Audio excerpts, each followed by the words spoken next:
I'm Father Joe Lingen, a member of the pastoral team at Ignatius House. The main chapel at Ignatius House is simple and beautiful. An often highlighted feature is the large window which is behind the altar. It must measure some 20-some feet high and 30-some feet wide, providing a view of the forest in which our chapel lies. The other day, I was in our chapel praying when I noticed a leaf spinning at the end of a tree branch. Other leaves on other trees were subtly waving due to what could only be described as a gentle breeze. I watched with certain wonder as it held so tenaciously to its branch, resisting gravity's effort to make it fall. It must have held there spinning a good 2 to 3 minutes before it finally succumbed to gravity's pull. Then it took its time, floating slowly, patiently gliding, as if it was purposely, teasingly swaying, making the ground wait for its arrival and final rest. After it landed, as effortlessly as it had glided, I gazed up again to watch a selection of other leaves make their gradual final fall. Once again, each leaf patiently gliding with the gentle breeze, leisurely allowing gravity to have its triumph. What a show! A show for which I was the only viewer. And I thought, nature does that, puts on shows, sometimes for a single viewer and sometimes for several, and sometimes for no viewer at all, except God. How often do you take the time to simply stop, look, and listen to nature? That is, to appreciate nature.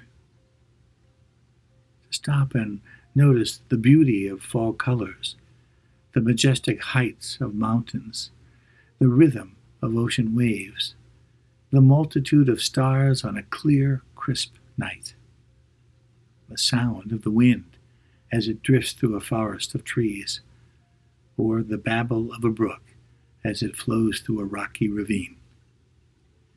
These all generate a curiosity about the one who created it all, for every element of creation reveals something about its creator. The psalmist had it right. The heavens do tell the glory of God. From the entire earth, God's design stands out. The grace of the sun enriches our world, while the Sabbath of night restores with rest. We are dependent on nature. That is part of God's exquisite design. As human beings, we are to be the prime stewards of this extraordinary gift of nature. So how are we doing? Not well, by many standards. Too often, too many, treat our natural world as if it's ours for the taking, the using, and abusing, without concern for the important and serious responsibility of stewardship. Too often, too many, act solely as consumers and not as stewards who support the regeneration of nature. Too often, too many, remain ignorant of the harm they cause and the contribution they make toward the deadening of our planet, rather than respecting and treating our planet as another living thing in need of our attention and care. If we remain ignorant, or worse, indifferent, the too often and the too many will become the too late, and we will have failed in our God-given responsibility. This is the caution and the call offered by Pope Francis in his encyclical Laudate Si. He urges all people of the world to care for our common home. If we took the time to appreciate the complexity and the beauty of creation, and to see it as the manifestation of God, and how it reflects and reveals something of God's self, to see it as such will inspire greater care and concern for our planet, as well as for the universe at large, and not to mention how it might help us see and treat one another perhaps a little better. Scripture tells us that we, human beings, We're created in the image and likeness of God.